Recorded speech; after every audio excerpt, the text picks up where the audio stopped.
இனியாவுக்கு கல்யாண ஏற்பாடுகள் நடந்துட்டுருக்குது. பாக்கியாவுக்கு செக் வைக்கிற மாதிரி நிதிஷோட அப்பா இங்கே பாக்கியா கிட்ட வந்து பேசிகிட்டு இருக்காரு. உங்கள் பொண்ணுக்கு நாங்கள் வரதட்சணையாக எதுவுமே கேட்கல. ஆனால் இப்போ ஒன்றே ஒன்று கேட்குறேன். உங்கள் பொண்ணு பேரில் அந்த ரெஸ்டாரண்ட்டை மட்டும் எழுதி வச்சுருங்க. உங்கள் பொண்ணுக்காக நீங்கள் இதை செய்வீங்க அப்படின்ட்டு நான் நம்புகிறேன். அது மட்டும் இல்லை, நாளைக்கு நடக்க போகிற ரிசப்ஷன் நடக்கணுமா வேண்டாமா அப்படிங்கிறதும் உங்கள் கையில் தான் இருக்குது அப்படின்னு சொல்லிட்டு நிதிஷோட அப்பா எழுந்திரிச்சு போகிறாரு. அதிர்ச்சியில் பாக்கியா அப்படியே நிற்கிறாங்க. அடுத்த சீனில் கோபி பாக்கியா கிட்ட வந்து, இங்கே பாரு பாக்கியா, நம்ம பொண்ணோட வாழ்க்கை தான் முக்கியம். நம்ம பொண்ணோட வாழ்க்கை இப்போ உன் கையில் இருக்குது.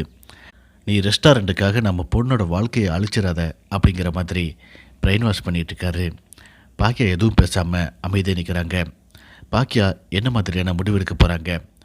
இனியாவோட வாழ்க்கைக்காக ரெஸ்டாரண்ட்டை எழுதி கொடுக்க போகிறாங்களா, இல்லை தன்னோட லட்சியத்துக்காக ரெஸ்டாரண்ட்டை தானே வச்சுக்க போகிறாங்களா? வெயிட் பண்ணி பார்க்கலாம்.